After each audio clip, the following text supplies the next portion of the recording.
Shrimad's Divine Grace, founder of ISKCON Abhay Charnanavinda Bhaktivedanta Swami Srila Prabhupada Ki, Grantaraj Shrimadbhagavatam Ki, their most merciful Lordship Shri Shrigadakanja Bihari Ki, Shri Jagannath Shri Baladeva Subhadra Ki, Shri Nataji Shri Balagopal Ki, Shri Gauritai Ki, Nitai Go Premanandi. All glories to the assembled. Hare Krishna. All glories to the assembled. Hare Krishna. All glories to the assembled. Hare Krishna. All glories to the Lord and Spirit of Shri Guru and Shri Gauranga.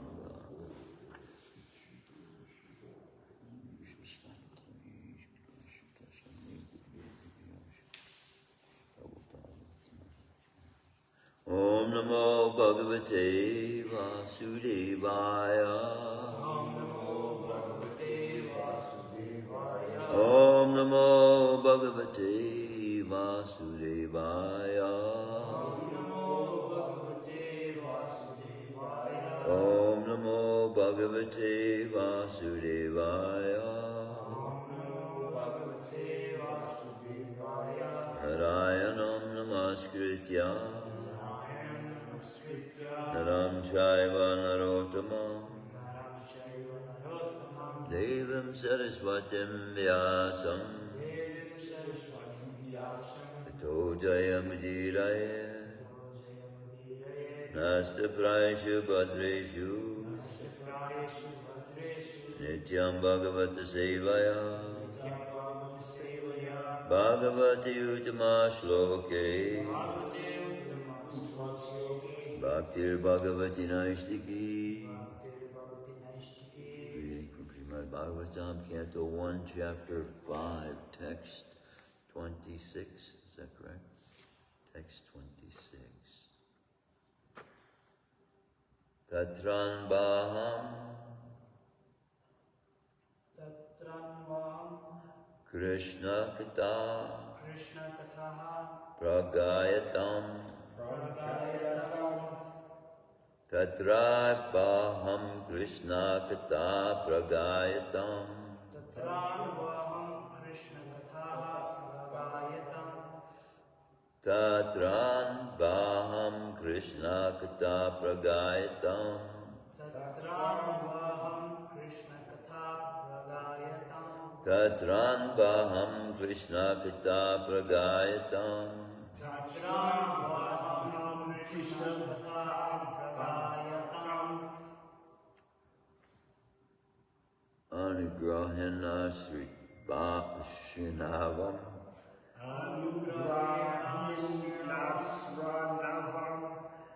Mandara Anugrahena Srinavam Manabara Anugrahena Srinavam Manohara.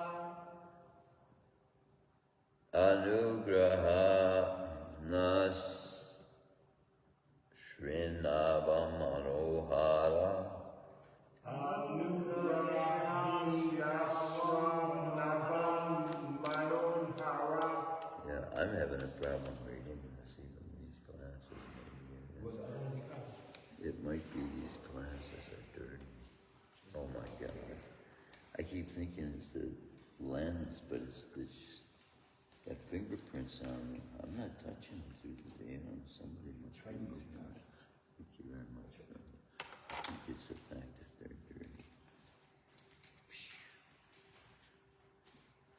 It's curious to me how I can even see through them when I see how much the fingerprints are covering the land. Good. It's bad enough the word here. Okay, now Anugrahena Srinavam Manohara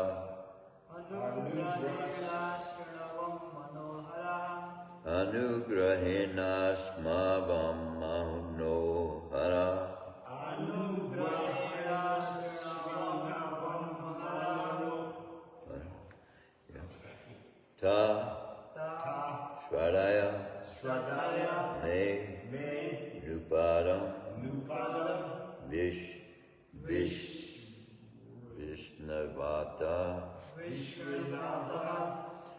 Ta Shradaya Me Nupadam Vishnavata Ta Shradaya Me Nupadam Vishnavata Ta Shradaya Me Nupadam Vishrinvata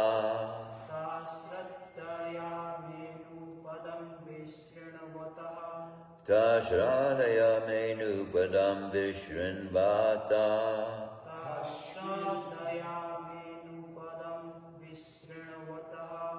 Priyashravasya Priyashravasi Anga Mama Baba Ruchi. Oh, no, that's not Ruchi.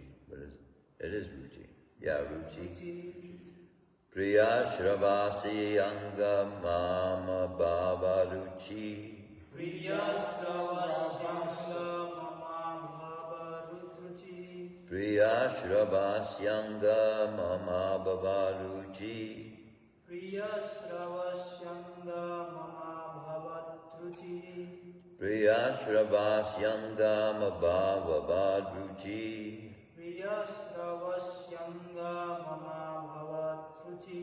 Tatranvaham Krishna Kita Pragayatam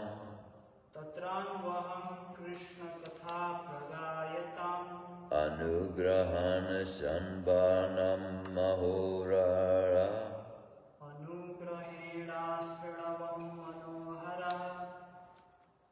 Tashradaya Me Nuparam Vishinvata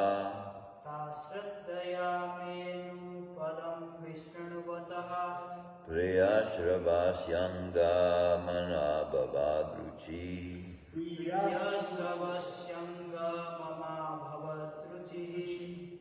Please chant.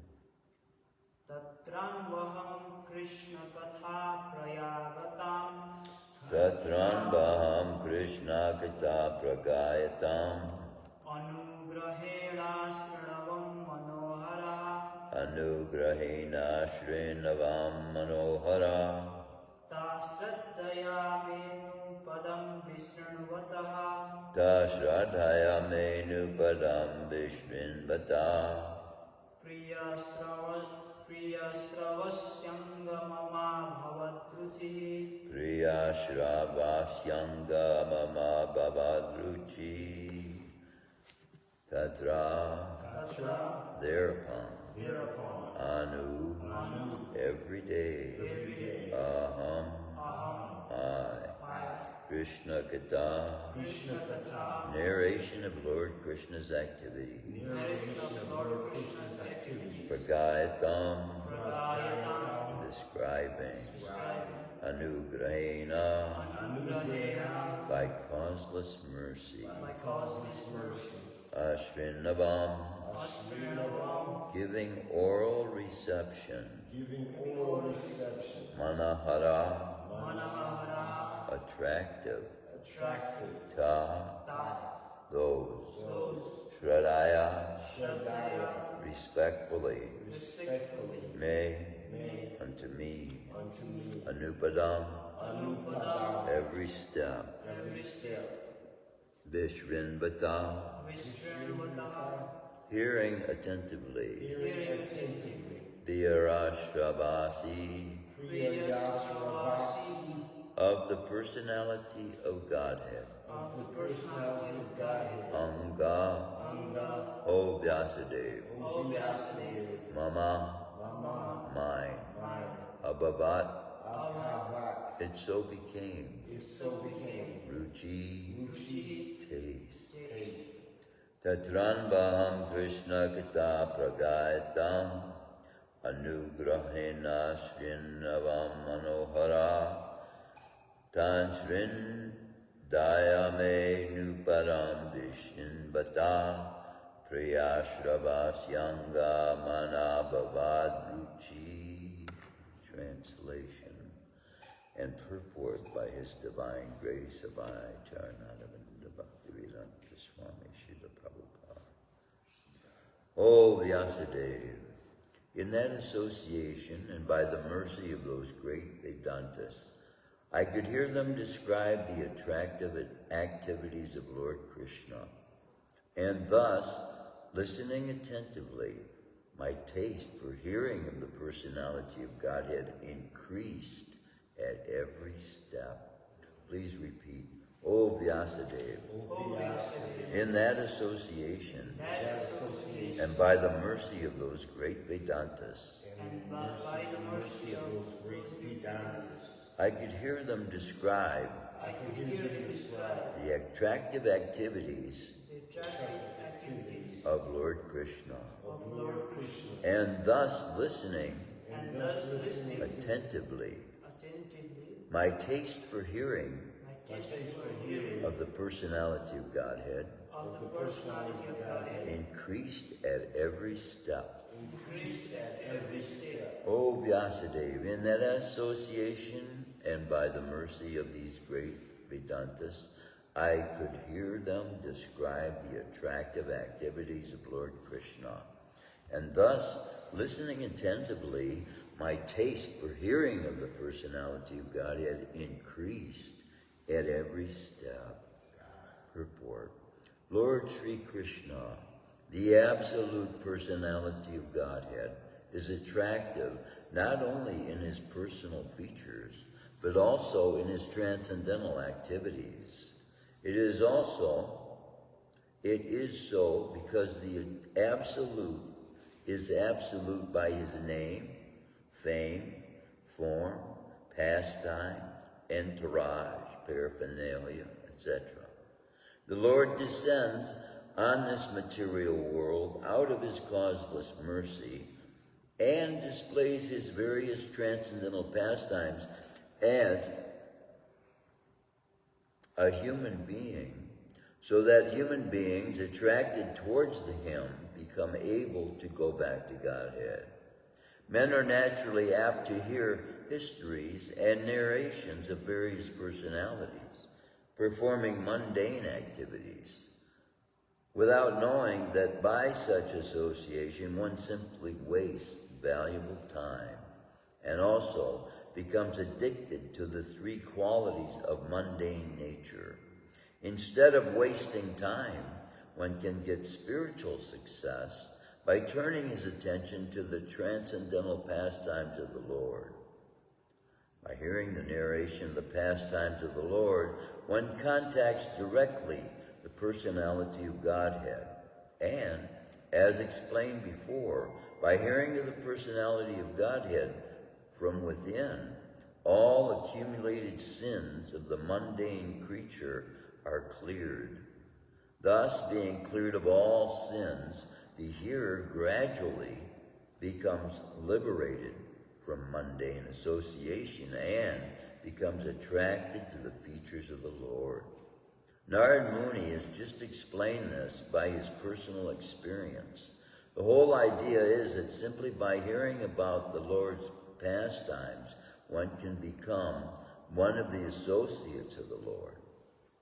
Narad Muni has eternal life, unlimited knowledge, and unfathomed bliss, and he can travel all over the material and spiritual worlds. Jai Shri Jai Jabi Hari Jai Jagannath Jai Baladev Jai 20 times.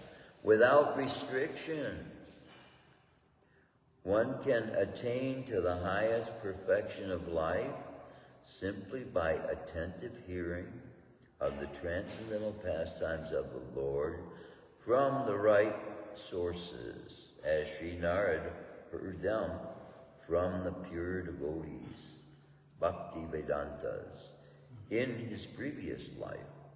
This process of hearing in the association of the devotees is especially recommended in this age of quarrel.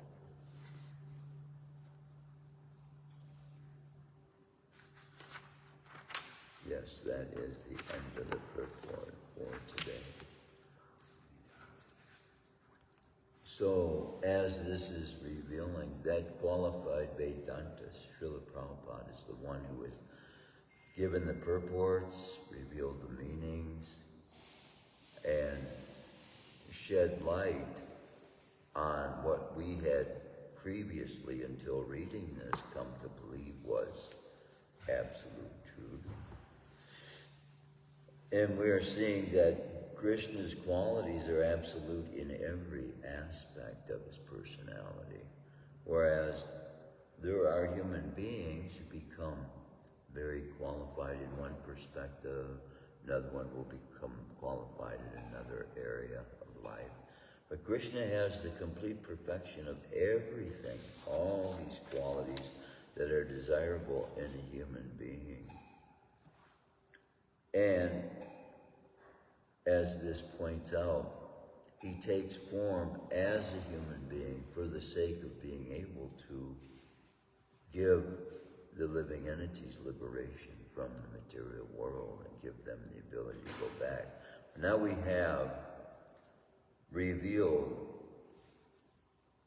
how we know of Narad Muni's history is by Narad Muni himself having given this story about his previous life.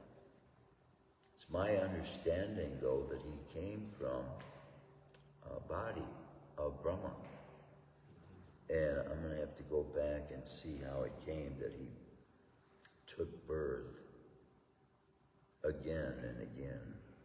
And nevertheless, he has the ability, as this is pointing out, and it's somewhat in the purport, Srila Prabhupada's making the point that it is available to everyone. Just as Narad Muni is revealing that he attained this mercy simply by hearing about Krishna's pastimes, now the same way it's being made available to us. So simply by hearing these pastimes, and this pastime now of Narad with Veda Vyas, this is also a pastime of Krishna. So normally, if you spoke about an author and the author had written a great book about maybe the universe, right? Now for that author to write his autobiography is what Veda Vyasa is being asked to request here. 99.999% of the human beings that are going to write their autobiography will not shed light on the ability for the author to be with those people throughout the rest of their life thereafter, and to give them full knowledge of everything he's talked about. Because it's not within the realm of the human being to do that. But Krishna can, and that's what Krishna is doing here as well, through us, through this revelation of who he is, who Krishna is. He's giving us revelation of himself. So, the revelation of who God is, it is revealed here, is the means. Knowing the nature of Krishna, knowing the result of association with him. Krishna says in the Bhagavad Gita as well, those who know the nature of my appearance and disappearance, they won't have to take birth again in this material world. They'll go back to his residence where he is.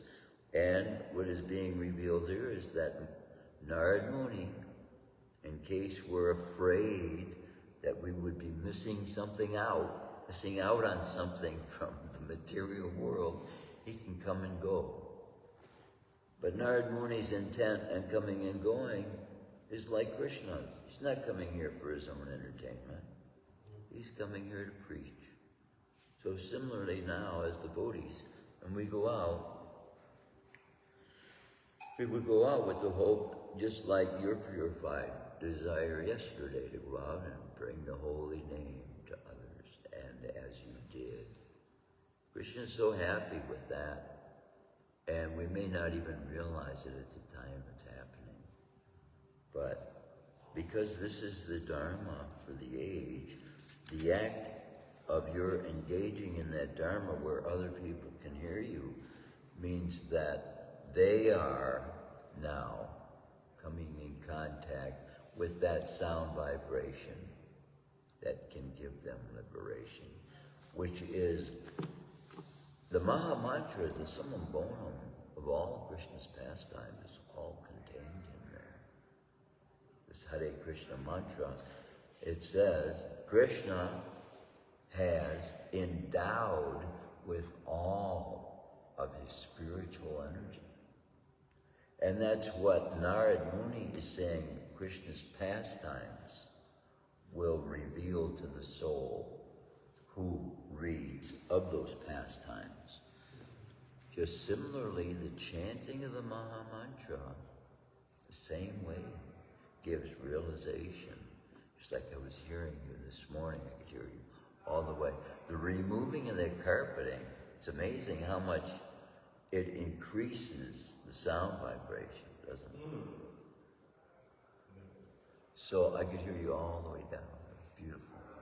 Filling the hallways with Krishna's eternal sound vibration. And then that goes around the world 7 times. Every time you chant Krishna's name, it goes around the world 7 times. He is, by this sound vibration, giving it to us, enabling us also. This sound vibration, the nature that it is transcendental. The nature of the material world and the external energy that it is a marginal potentate. It is of a temporary nature, constantly changing. But as you, with your voice, create that transcendental sound vibration, it affects the universe. This chanting of Hare Krishna affects the universe. Krishna wants the universe to be filled with his sound vibration of his name. And the more we chant, the more full it gets.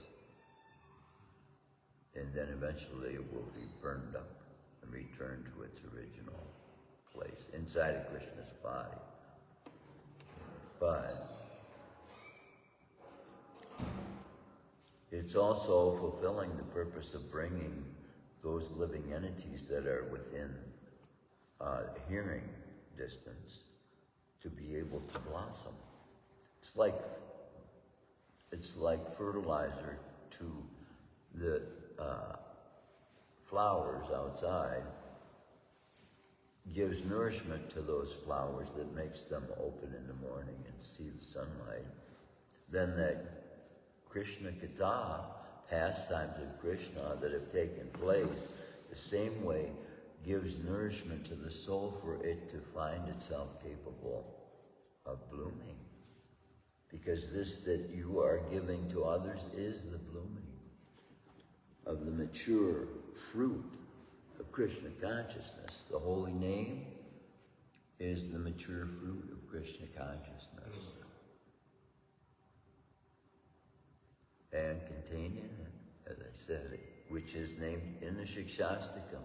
He has invested all of his spiritual potencies in this chanting of the Maha Mantra, which is why I suggest so much, rather than any other mantras, if you're going to spend time chanting mantras, the Maha Mantra is the most powerful, most potent, the most revealing, giving the most realization, the most spiritually empowering, this Maha Mantra, because it is the Dharma.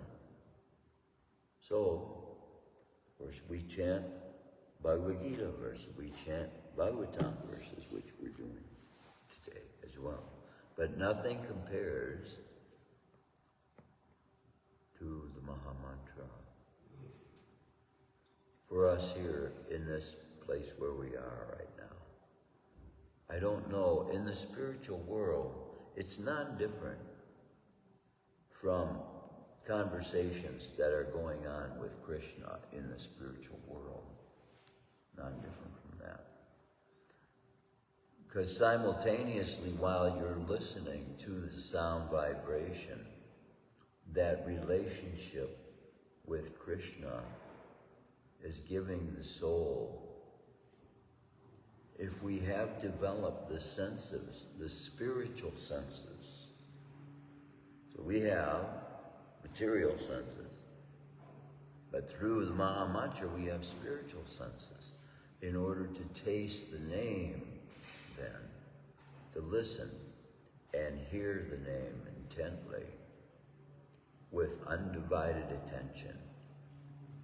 And that undivided attention by surrender and renunciation of everything else. You know how it is said that a blind person, they gain the ability with their other senses for them to become more sensitive in a way to the sense of touch, and that's how they can read Braille. You ever tried to read Braille? Very difficult for a person who can see.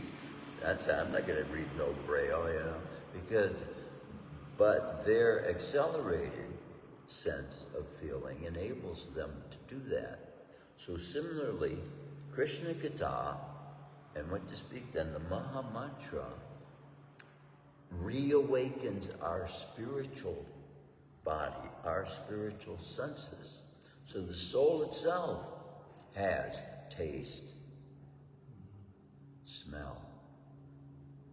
And Narada Muni gives us an instruction on how to wake that up is by realization of what it is. It's supposed to remind us of. Because we're so far removed away from Krishna's dwelling, we don't have the equivalent of the smell of Krishna's body. But incense that is offered to Krishna, not offensively by itself, with a flower as well, then it takes on the enhanced aroma. By Krishna's glands, and because every one of Krishna's body parts and the openings of his body can play the function of any other body part.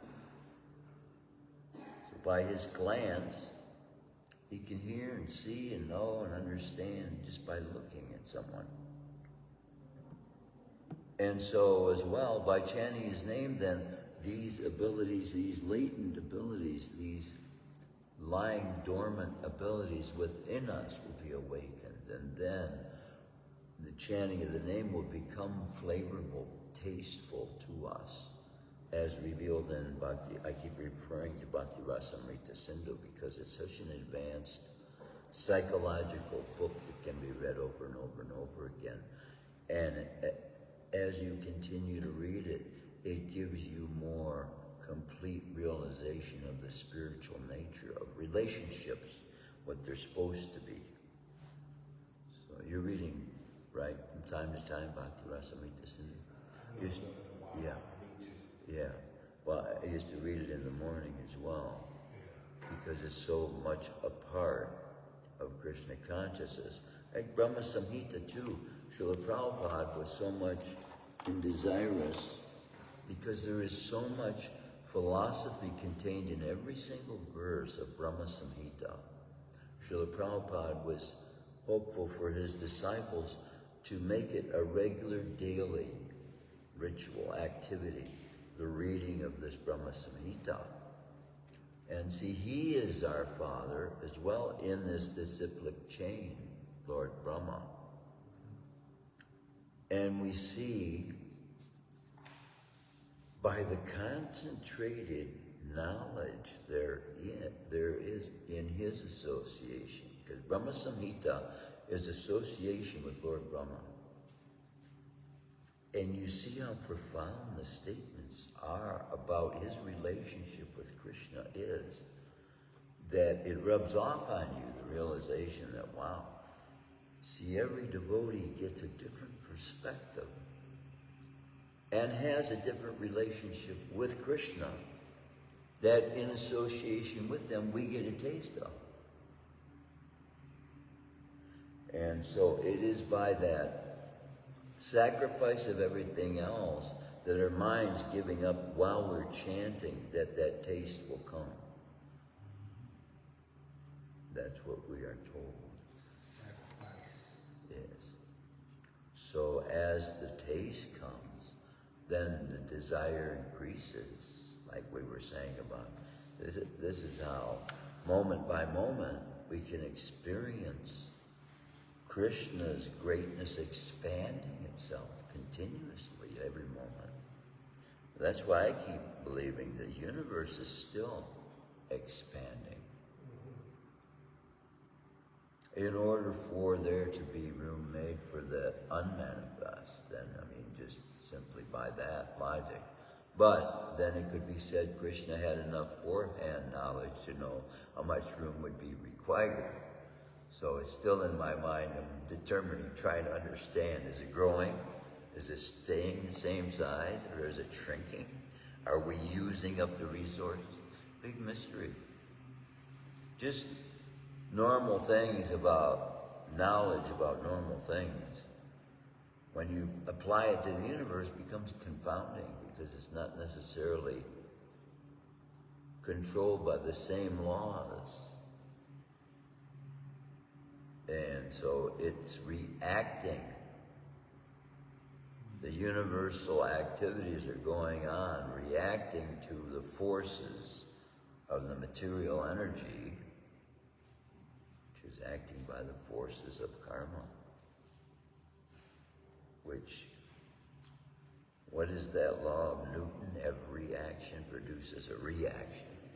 Opposite in force, opposite in direction, equal in force, opposite in direction.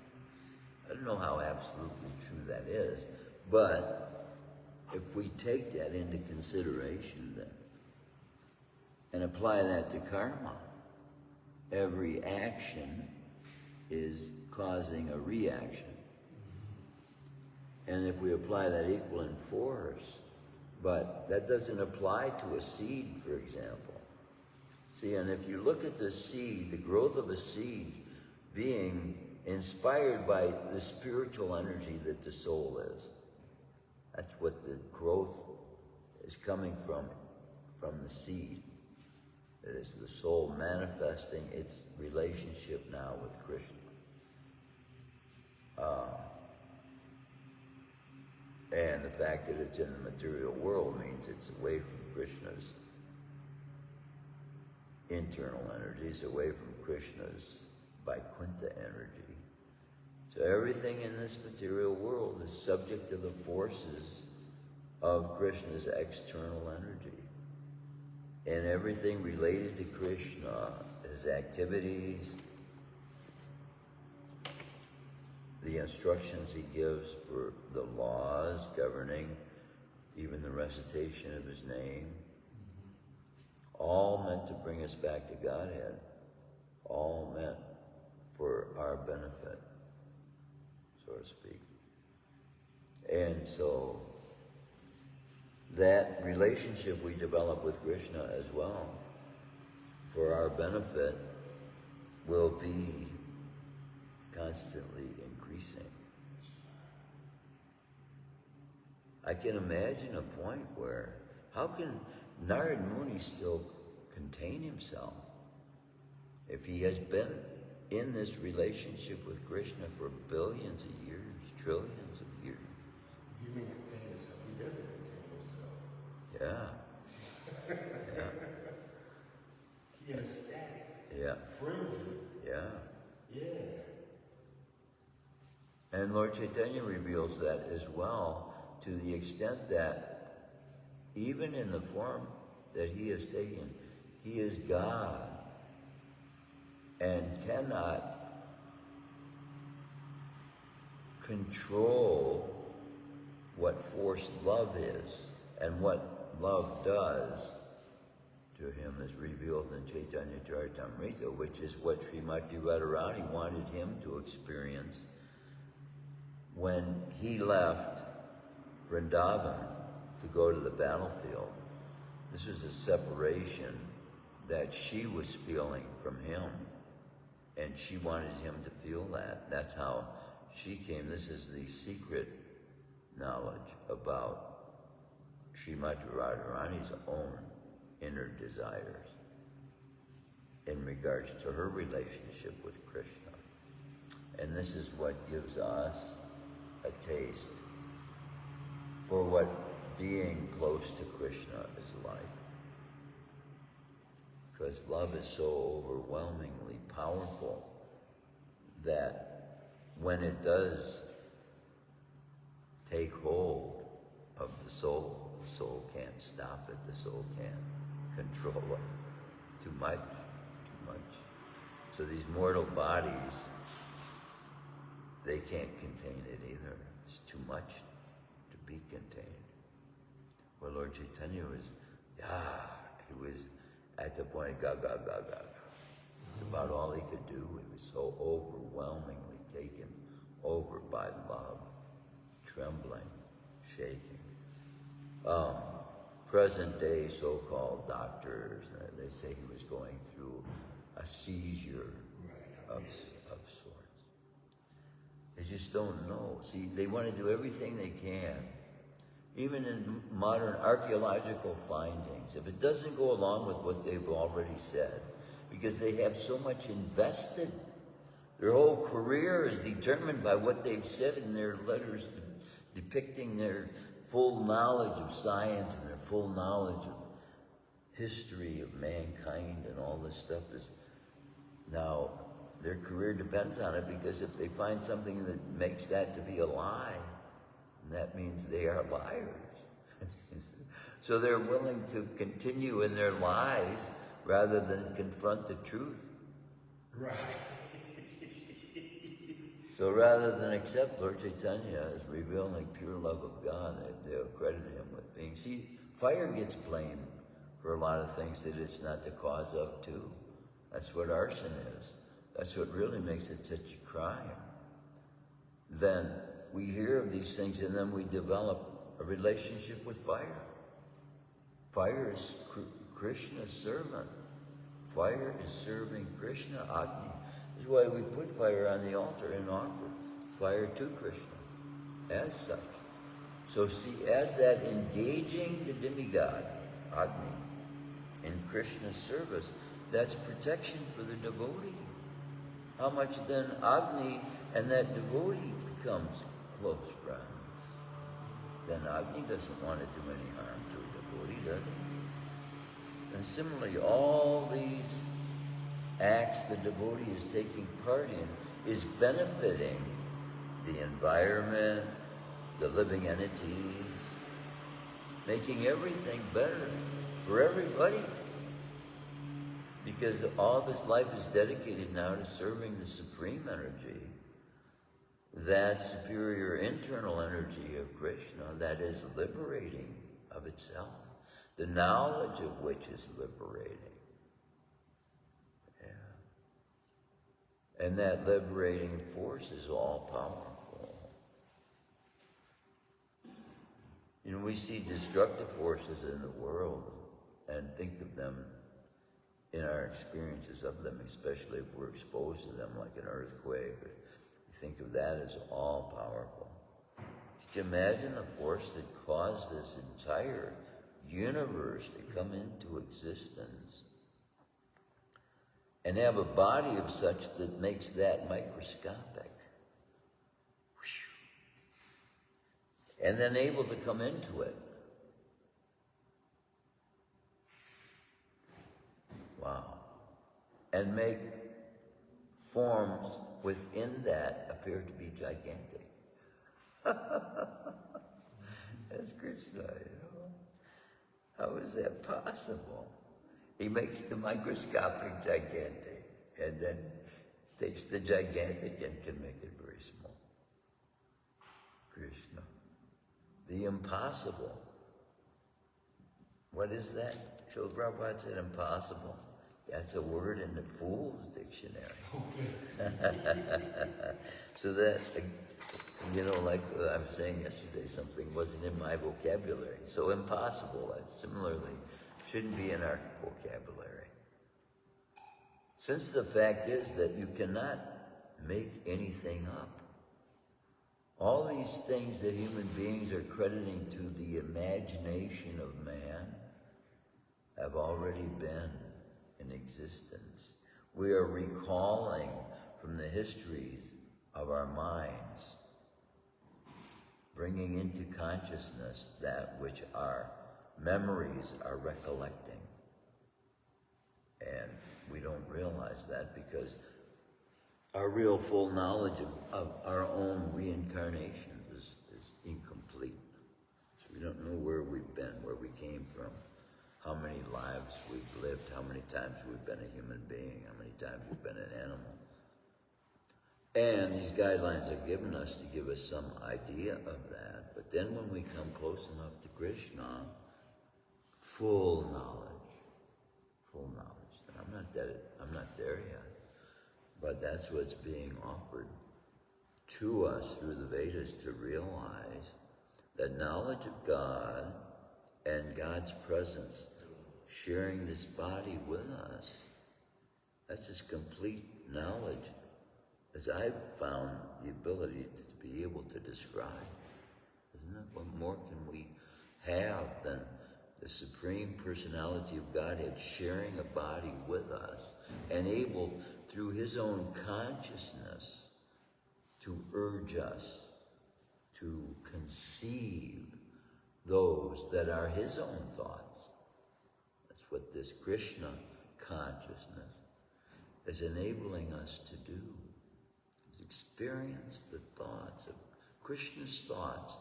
Krishna's having thoughts, and we are having thoughts. So if we lean our thoughts towards those matters of Krishna's mind, then we share Krishna consciousness with Krishna, person who's sharing this body with us. And then, eventually, automatically, Krishna takes over. Just takes over. We know it's not our energy. Can't control the modes of material energy by ourselves. But because we're surrendered to the one who is in control of them, we become free from the control of them. So now we're not servants to our own bodies, our own minds, or anything now. We're servants to the Supreme. So then self-realization means coming to know what that means. And by following the instructions of the spiritual master, it means doing what the spiritual master says, and then experiencing the happiness and the bliss of doing that. Yeah. Getting guidance from the Supreme Consciousness, from the most knowledgeable of all, the most wise of all, sharing that consciousness with us through the spiritual master to give us knowledge, better knowledge of ourselves. That's what the spiritual master gives. The purpose of our lives to do. Give us a better ability to, Krishna is the ability, so by applying that knowledge we have of Krishna then, to all the abilities we have developed to this point, then we perfect all those abilities. Then devotee means perfection of one's application of one's energies of life, because it's directed towards the Supreme Person who is the source of all knowledge, the source of all strength, source of all beauty, fame, renunciation. Yeah, that's good. Any comments, any questions, any realizations? We're so fortunate. Can you speak on Maya for a second? On Maya? Yeah, please. The illusory energy. Yes, that which is not. So powerful. Krishna reveals in the form of Lord Shiva how that even he, and I was just reading yesterday, this gold, a devotee's perspective on gold is that it is stool. Gold is stool. And one of the factors that make it that is the fact that Kali, not goddess Kali, the soul Kali, who is ruling this age, he's the one that's the cause of confusion and darkness and the ignorance that's ruling in the minds of these people that they take grains during Ekadasi, they give birth to these kinds of, so they have leadership positions, and with the intents of their hearts, they can't fulfill the intents of their own hearts. Yeah. Ooh, wait. See, isn't it? It's a bondage that's undescribable, the bondage of the illusory energy that makes people believe they're doing great things, makes a man, his whole body can be filled with bodily fluids that will cause him to age prematurely because of the illusion of the fear of dying, the illusion of the beauty of a woman's body, so many things. The illusion that death causes when separation, when he loses family members. All these things change his consciousness, basically, which is why it's so important for this is all affecting our experience of life. And Krishna is giving us the ability to see every one of these experiences equally. Look at everything with an equal mind. Hardships, easy ships. Yes, pain, suffering, happiness, distress, all the same. You saying so? Yeah. So when we learn the Maya it says like whatever the state of consciousness or the place you are in, that is the only true.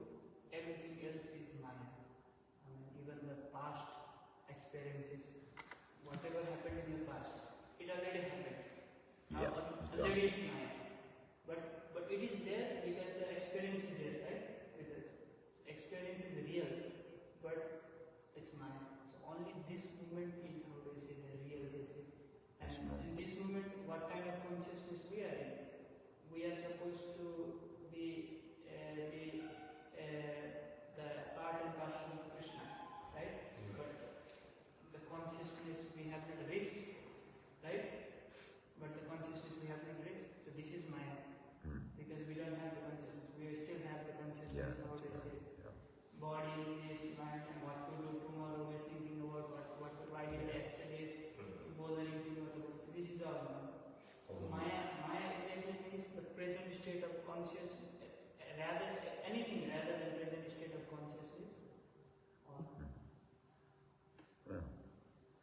Present is to the Truth past. is truth, though past, present, and future. Truth remains Yes. true. And our But present what you're saying is our viewpoint of it determines whether it's truth or whether it's an illusion. And how we are seeing Krishna. But we can't get out of illusion. There's two kinds of Maya. There's Maha Maya and there's Yoga Maya. In the spiritual world, Krishna takes away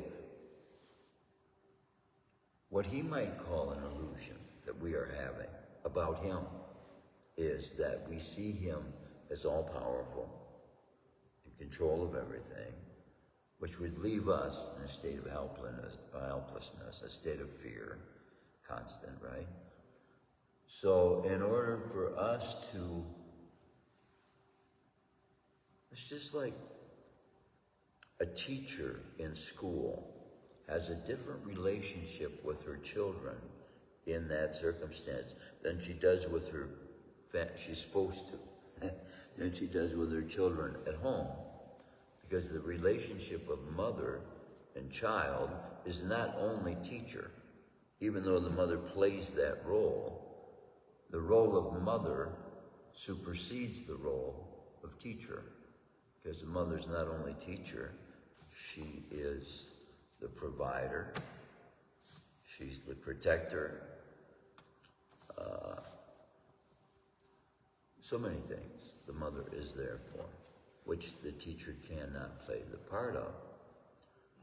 So Krishna is the supreme part of everything. He's the supreme perfect of everything. But the devotee's limited. We're Satchidananda, Krishna Satchidananda Vigraha, but we're Satchidananda. And to know what that means, that's where we're going to find the satisfaction in finding out what we are. That's the nature of Krishna unlimitedly, though. We are that nature to an extent of knowledge, truth, and eternalness.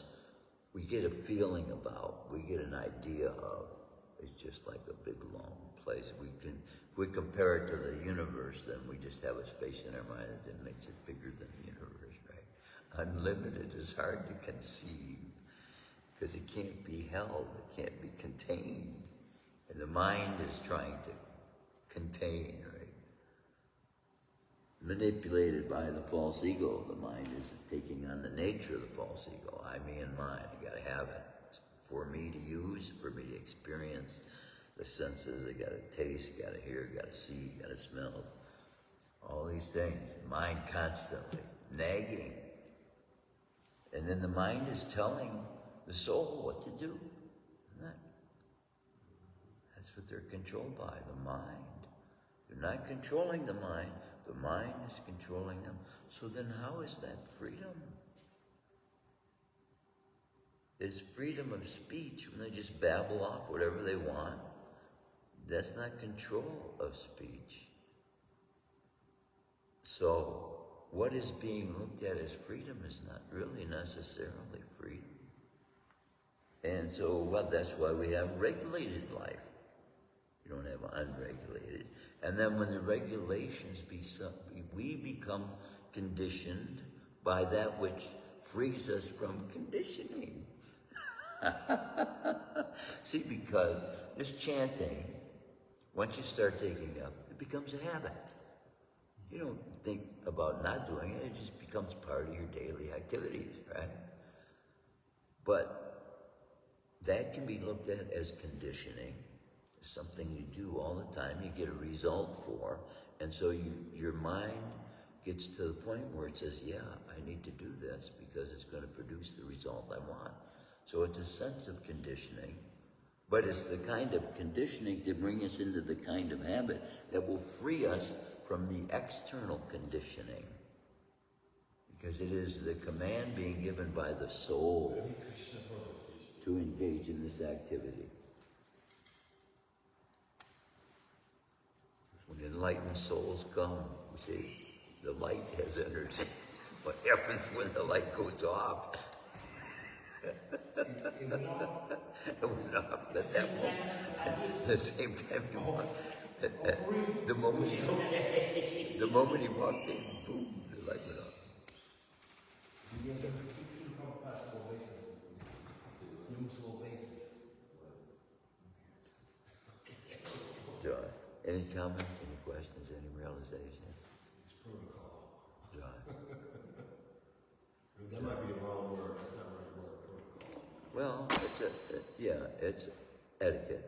It's etiquette. Yeah. See, those two terms mean the same thing, but under different circumstances. Protocol would be what you follow by the administration's commands, or like it could be a business setting, right? Right.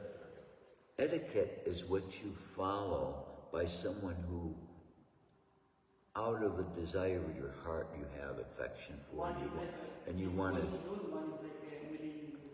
Yeah, you're following it because you want to show them appreciation. A little bit different. Same meaning, but a little bit different, right? A little bit different. So that's how, like, Maya is from seeing things in a little different way. We're seeing Krishna as a friend. We're seeing these laws as that which are guides to us. We're seeing words out of Krishna's mouth as that which lifts us up and brings us closer to him. We have a different perspective on everything now in our mind. Every command a person gives us now is a means for us to draw closer to God. Every sound we hear, every bit of music, we can turn it towards, direct our energy towards Krishna, as that having originated from Krishna. But now people are twisting a little bit, so we just straighten it out for them. Let them hear it straightly. Hare Krishna, Krishna Krishna, Hare Hare, Hare Rama, Rama Rama, Hare. This is the original song. This is the song of the soul. Song of the soul's expression of love to the one from whom it came. We came out of Krishna's body, actually. If we have respect for our Father, we came out of his body. He was the one that gave us the ability to have a body. Then what to speak, Krishna is the one that gives us the ability to exist, period. And have every body we've ever had.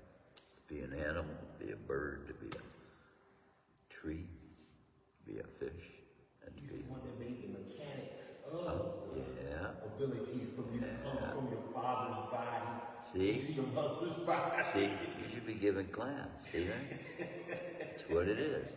Super soul giving realization is what class does. Yeah? And this is what our association does as well. Isn't it? It's like quick into your mind. These realizations of truth, reality. That's Krishna consciousness. Krishna sharing his mind with us. All these truths that we have. It's Krishna's mind in us. Yes. John. Shrimadbhagavatam, Shrimadbhagavatam, John.